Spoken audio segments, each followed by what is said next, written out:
الحمد لله رب العالمين والصلاة والسلام على خاتم النبيين وخاتم المعصومين اما بعد فاعوذ باللہ من الشیطان الرجیم بسم اللہ الرحمن الرحیم۔ محترم سامعین کرام، اس سے پہلے ویڈیو میں بلکہ اس سے کئی ویڈیوز میں ہم نے صفات خالق و مخلوق میں جو مشترک ہے اور شرک بھی نہیں وہ بیان کیے تھے۔ اس سے پہلے ویڈیو میں ہم نے ہدایت پر بات کی تھی کہ ہدایت اللہ تعالیٰ کے لیے اور نبی کریم صلی اللہ علیہ وسلم کے لیے بھی مستعمل ہے اور شرک نہیں۔ اس ویڈیو میں ہم لفظ ولی پر بات کریں گے۔ لفظ ولی بھی اللہ کے لیے اور اللہ کے علاوہ انبیاء کرام خصوصاً نبی کریم صلی اللہ علیہ وسلم اور اس امت کے مومنین کے لیے بھی استعمال ہوا ہے، لیکن شرک نہیں۔ ولی اللہ تعالیٰ کا صفاتی نام ہے اور ولایت اسی کے لیے ہے، اور قرآن کریم میں بھی ہے اللہ ولی الذین آمنوا یخرجہم من الظلمات الی النور۔ اللہ ولی ہے ایمان والوں کا، انہیں اندھیروں سے نور کی طرف نکالتا ہے۔ سورہ بقرہ آیت نمبر 257۔ دوسری آیت ہنالک الولایۃ للہ الحق، ولایت سچے اللہ کی ہے۔ سورہ کہف آیت نمبر 44۔ آیت نمبر 3 وہو الولی الحمید، اور وہی ہے ولی سب خوبی و سراہا۔ سورہ شورى آیت نمبر 28۔ آیت نمبر 4 واللہ ولی المؤمنین، اور ایمان والوں کا ولی اللہ ہے۔ سورہ آل عمران آیت نمبر 68۔ تو یہ ان مذکورہ 4 آیات مذکورہ سے روز روشن کی طرح واضح ہے کہ ولی اللہ جل جلالہ ہے۔ اب اگر معیاری شرک وہی ہے جو علمبرداران توحید نام نہاد توحید کے ٹھیکیداروں نے وضع کیا ہے، پھر تو اللہ تعالیٰ کے علاوہ کسی کو ولی ماننا صریح شرک ہونا چاہیے، لیکن ایسا ہرگز نہیں۔ قرآن کریم میں آتا ہے آیت نمبر 1 انما ولیکم اللہ ورسولہ والذین آمنوا، بے شک اللہ تمہارا ولی ہے اور اس کا رسول اور ایمان والے۔ سورہ مائدہ آیت نمبر 55۔ دوسری آیت میں ہے کہ فرشتے صالح مومنوں کو قبض روح کے وقت کہتے ہیں نحن اولیاؤکم فی الحیات الدنیا وفی الآخرہ، ہم تمہارے ولی ہیں دنیا کی زندگی میں اور آخرت میں۔ تیسری آیت ان الذین آمنوا وہاجروا وجاہدوا باموالہم وانفسہم فی سبیل اللہ والذین آووا ونصروا اولئک بعضهم اولیاء بعض، بے شک جو ایمان لائے اور اللہ کے لیے گھر بار چھوڑے اور اللہ کی راہ میں اپنے مالوں اور جانوں سے لڑے، اور وہ جنہوں نے جگہ دی اور مدد کی وہ ایک دوسرے کے ولی ہے۔ سورہ نحل سورہ انفال آیت نمبر 72۔ محترم سامعین کرام، غور فرمائے، جس قرآن سے اللہ کریم کا ولی ہونا ثابت ہے اسی قرآن پاک میں رسول کریم صلی اللہ علیہ وسلم کو بھی ولی کہا ہے، صحابہ کرام رضی اللہ تعالیٰ عنہ کو بھی ولی کہا ہے، صالحین مومنین کو بھی ولی کہا ہے، اور یہ شرک بھی نہیں۔ اتنی واضح حقیقت کے باوجود بھی جو مسلمانوں کو مشرک بنانے پر تلا ہوا ہو اسے تو ہم سمجھا نہیں سکتے، ہاں اپنے بولے بالے سادہ لوگ مسلمانوں کو خبردار کرتے ہوئے یہ پیغام ضرور دیتے ہیں کہ تیری راہ میں کئی رہزن رہبر بن کر بیٹھے ہیں، نہ لٹ جائے متاع تیری اس راز کا رکھنا، دولت عشق احمد کی اور نسبت رب کے ولیوں کی خزانہ ہے گرا، اس کو لٹیرے سے بچا رکھنا ہے۔ تو محترم سامعین کرام، یہ لفظ ولی دوست کے معنی بھی آتا ہے اور مددگار کے معنی بھی آتا ہے، آقا کے معنی بھی آتا ہے۔ اس کے علاوہ جو غلام ہوتا ہے، یہ لغات اگر آپ ڈکشنری دیکھیں گے تو یہ لفظ ولی کئی معنوں کے لیے استعمال ہوا ہے۔ اب ایک اور مغالطہ کا جواب دیں گے، ولی اللہ اور ولی من دون اللہ، ان دونوں میں فرق۔ ولی بمعنی مددگار دوست دو طرح کے ہیں، ایک اللہ قدوس کے ولی اور دوسرے اللہ قدوس کے مقابلے میں ولی، یعنی اللہ کریم عز و جل کے ولی تو وہ ہے جو اس کے مقرب اور مقبول ہے، اور اسی قرب اور قبولیت کی وجہ سے دنیا والے انہیں محبوب اور دوست رکھتے ہیں، جیسے انبیاء اور اولیاء، صالحین، صدیقین، شہداء۔ اور ولی من دون اللہ کی دو صورتیں، ایک یہ کہ اللہ کے دشمنوں کو مددگار اور دوست بنایا جائے جیسے کافروں، بتوں وغیرہم کو، دوسرے یہ کہ اللہ تعالیٰ کے مقرب بندوں کو یعنی انبیاء اولیاء کو خدا کے مقابل مددگار سمجھا جائے کہ خدا چاہے یا نہ چاہے یہ ہمارے کام آ سکتے ہیں، ہماری بگڑی بنا سکتے ہیں۔ ان تینوں پر قرآنی شواہد موجود ہے، آپ اب سماعت کریں۔ نمبر 1، ولی اللہ کو ماننا عین ایمان ہے، جیسے قرآن کریم میں انما ولیکم اللہ ورسولہ والذین آمنوا، اس آیت میں اللہ و رسول کریم صلی اللہ علیہ وسلم اور ایمان والوں کا ولی ہونا ظاہر ہے، اور ان کو اپنا ولی مانا عین ایمان ہے۔ اور دوسرا، اللہ کے دشمن کو ولی مانا، اللہ تعالیٰ فرماتا ہے لا يتخذ المؤمنون الکافرین اولیاء من دون المؤمنین، نہ پکڑے مومن کافروں کو ولی سوائے مومنوں کے، سورہ آل عمران میں ہے۔ تیسری جگہ آیت وما لکم من دون اللہ من ولی ولا نصیر، اور اللہ کے مقابل نہ تمہارا کوئی ولی، دوست، نہ مددگار۔ محترم سامعین کرام، قرآن کریم بچوں کا کھیل نہیں کہ جو کسی کے جی میں آئے ترجمہ کر ڈالے، نہ سیاق و سباق کو دیکھے، نہ پس منظر کو، نہ معنوی حیثیت کو سمجھے، نہ شان نزول کو، تو جہالت کے اس انداز کا نتیجہ دلالت و شقاوت ہی ہوگا۔ تو آپ نے سماعت کیا کہ تینوں آیاتوں میں مختلف کے لیے ولی کا لفظ استعمال ہوا ہے۔ اگر کوئی جہاں اللہ کے لیے استعمال ہوئے، انبیاء کے لیے استعمال ہوئے، اولیاء کے لیے استعمال ہوئے، اگر وہ آپ کافر وغیرہ پر فٹ کرے تو یہ کتنا بڑا جرم ہے، کتنا بڑا ظلم ہے۔ جس طرح نام نہاد توحید کے ٹھیکیدار خوارج کرتے ہیں۔ جیسا کہ ہم نے ولی کے معانی کے مختلف پہلو بیان کیے ہیں، اگر ان کا لحاظ نہ کیا جائے تو بہت بڑی خرابیاں لازم آئے گی۔ مثلا ایک آیت میں ہے وَمَا لَكُم مِّن دُونِ اللَّهِ مِن وَلِيٍّ وَلَا نَصِيرٍ کا اگر مطلب یہ لیا جائے کہ ایمان والوں کا اللہ کے علاوہ کوئی مددگار نہ حمایتی نہیں، تو انما ولیکم اللہ ورسولہ والذین آمنوا، والی اس آیت والی آیت کا انکار اور تکذیب لازم آئے گی، کیونکہ اس میں تو ایمان والوں کا ولی اللہ اور اس کے رسول محترم صلی اللہ علیہ وسلم اور مومنوں کا قرار دیا ہے، اور جن کا کوئی ولی و مرشد و مددگار نہیں۔ قرآن تو انہیں بے ایمان گمراہ کہتے ہیں، جیسے قرآن کریم میں ہے وَمَن يُضْلِلِ اللَّهُ فَمَا لَهُ مِن وَلِيٍّ مِّن بَعْدِهِ، اور جیسے اللہ گمراہ کرے پس نہ پاؤ گے اس کے بعد اس کا کوئی ولی۔ سورہ شورى آیت نمبر 44 دوسری آیت ہے وَمَن يُضْلِلْ فَلَن تَجِدَ لَهُ وَلِيًّا مُرْشِدًا، اور جسے اللہ گمراہ کرے بس نہ پاؤ گے اس کے لیے کوئی ولی مرشد۔ سورہ کہف آیت نمبر 17 تیسری آیت وَمَا كَانَ لَهُ مِن دُونِ اللَّهِ مِنْ أَوْلِيَاءَ يُضَاعَفُ لَهُمُ الْعَذَابُ، اور اللہ سے جدا ان کے کوئی حمایتی نہیں، انہیں عذاب پر عذاب ہوگا۔ سورہ ہود آیت نمبر 20 چوتھی آیت وَمَا لَهُم مِّن نَاصِرِينَ، اور ان کافروں کا کوئی مددگار نہیں۔ سورہ آل عمران آیت نمبر 22 آیت نمبر 5 وَمَا لِلظَّالِمِينَ مِنْ انصار، اور ظالمہ کا کوئی مددگار نہیں۔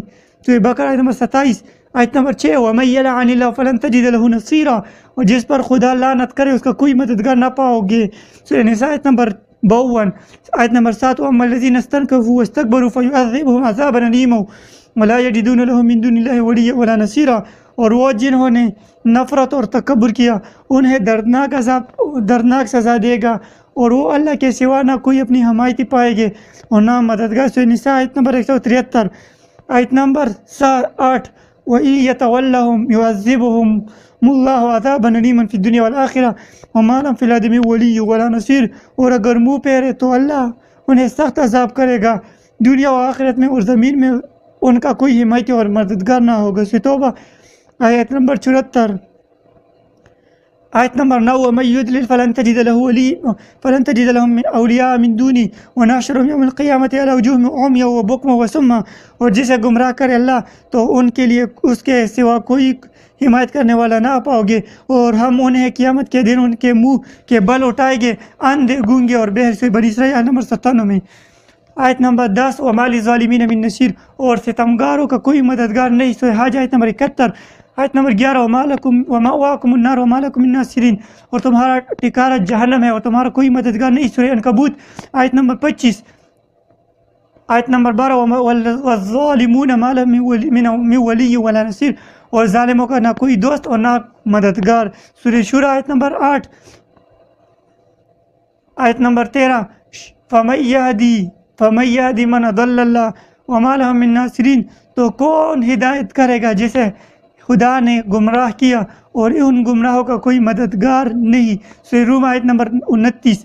آیت نمبر 14 ان اللہ لعن الکافرین واعد لهم سعیرا، بے شک اللہ نے کافروں پر لعنت فرمائی اور ان کے لیے بھڑکتی آگ تیار رکھی ہے، خالدین فیہا ابدا لا یجدون ولیا ولا نصیرا، اس میں ہمیشہ رہیں گے، نہ پائے گے کوئی حمایتی نہ مددگار سورہ احزاب آیت نمبر 25-26 سے بھی نہیں، سورہ احزاب آیت نمبر 64 اور 65۔ آیت نمبر 15 وما للظالمین من حمیم ولا شفیع یطاع، اور ظالموں کا کوئی دوست یا سفارشی جس کا کہنا مان جائے۔ محترم سامعین، مذکورہ آیات قرآنی سے یہ حقیقت خوب عیاں ہوتی ہے کہ ولی، مرشد اور مددگار جن کے لیے نہیں ہے وہ ایمان اور ایقان والے نہیں بلکہ کفر و طغیان والے ہیں۔ تو یہ ان لوگوں کا بھی، یعنی جو لوگ یہ آیات پیش کرتے ہیں کہ اولیاء انبیاء مدد نہیں کر سکتے، تو اس سے سبق حاصل کرے کہ یہ آیات تو کافروں کے متعلق نازل ہوئی، ان کا مسلمانوں سے تو کوئی تعلق نہیں۔ ان آیاتوں میں تو ظاہر ہے کہ کافروں کا نہ کوئی مددگار ہوگا، کافروں کا کوئی مرشد ولی اور نہ مددگار نہ ہوگا، اور ایمان والوں کی تو انما ولیکم اللہ ورسولہ، وہ آیات ہم نے پیش کی اور ابھی پیش کرتے پھر بھی۔ تو ان سے اولیاء کا جو مدد کا انکار کرتے ہیں وہ بہت بڑا ظلم کرتے ہیں، یعنی وہ ابن عمر کے فتوے سے پھر نہیں بچ سکتے۔ اگر یہ آیات جو کافروں کے یا بتوں کے متعلق نازل ہوئی ہے، ان کو اگر مسلمان انبیاء یا اولیاء پر فٹ کریں گے تو پھر اب ابن عمر کے فتوے سے تو وہ خوارج کے، وہ اس امت کے اس بدترین مخلوق کے شرار خلق اللہ ہے، کیونکہ جو آیت کفار کے حق میں نازل وہ مسلمانوں پر فٹ کرنا، یہ تو خوارج کی نشانی ہے۔ اب ان چند آیات کی وضاحت کی جاتی ہے جن میں اولیاء من دون اللہ کا ذکر ہے اور جن کی آڑ میں انبیاء اور اولیاء کی نسبتوں کے بے وقعت ہونے کا ثبوت دیا جاتا ہے، محبوبان برگاہ رب العالمین کے وسیلوں کا تمسخر اڑایا جاتا ہے۔ وہ آیات جو بتیں کی تردید اور ان کی پجاریوں کی تکذیب کے لیے اتری ہے، اور جن کو کتاب و سنت کے دعویدار محض نزوری سے مسلمانوں کو مشرک ثابت کرنے کے لیے پیش کرتے ہیں، بغض کی وجہ سے، حسد کی وجہ سے، کینہ کی وجہ سے، حالانکہ بخاری شریف میں واضح ہے وَكَانَ ابْنُ شِرَارَ ہم شرار خلق اللہ وقال ہم انطلقوا الى آیات نزلت فی الکفار وجعلوها للمؤمنین۔ حضرت امام بخاری رحمۃ اللہ علیہ فرماتے ہیں کہ حضرت عبداللہ بن عمر رضی اللہ تعالیٰ عنہما خارجیوں کو تمام خلق خدا سے شریر مخلوق قرار دیتے اور فرماتے انہوں نے کافروں کے بارے میں نازل ہونے والی آیات مومنوں پر چسپاں کیے، یعنی فٹ کیے۔ بخاری شریف کی یہ روایت بخاری کی جلد نمبر 2 صفحہ نمبر 1024 پر موجود ہے، اور وہابیوں کو بھی 24 نمبر کہا جاتا ہے۔ تو عجیب اتفاق دیکھیے کہ امام بخاری نے جس باب میں یہ روایت نقل کیا وہ باب بھی 24 ہے، اور جس صفحے پر نقل کیا وہ صفحہ بھی 24 ہے، 1024، اور وہابی بھی 24 ہے، اور چوہے کی عدد بھی 24 ہے۔ علماء کرام فرماتے ہیں علم ابجد کے لحاظ سے چوہے کا کام ہے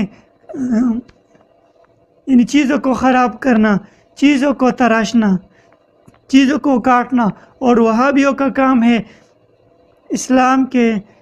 اسلام کو نقصان پہنچانا، مسلمانوں کو نقصان پہنچانا۔ دونوں کا طریقہ ہے، یعنی چوہوں کا بھی ایک طریقہ ہے اور وہابی بھی وہ چوہوں کی طرز پر چلتے ہیں۔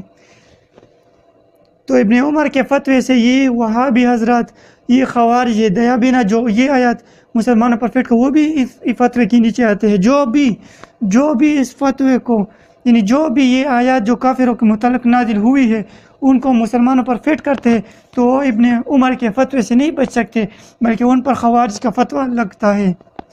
محترم سامعین کرام، قبل اس کے کہ ہم اولیاء من دون اللہ والی آیات کی تشریح و شان نزول اسلام کے مایہ ناز مفسرین کی بلند پایہ تفسیر سے پیش کریں.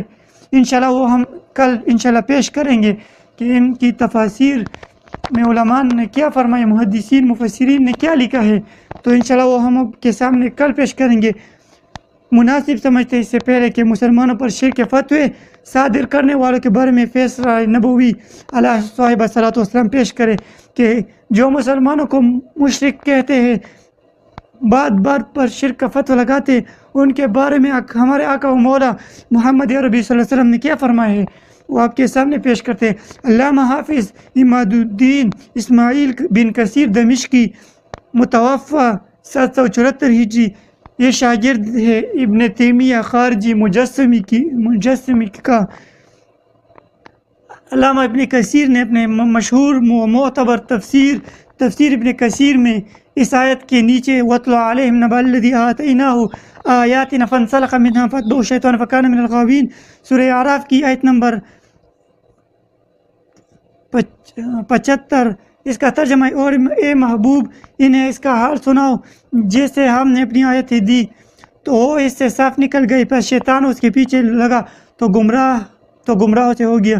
اس کے نیچے علامہ ابن کثیر روایت نقل کرتے ہیں، وہ حدیث شریف آپ بھی سنیں، وہ حدیث پڑھی ہے اور مسلمانوں پر شرک کی فتوے یعنی جو لگاتے ہیں اس کو سمجھے کہ وہ خود مشرک ہے. وہ روایت یہ ہے، ان حذیفہ بن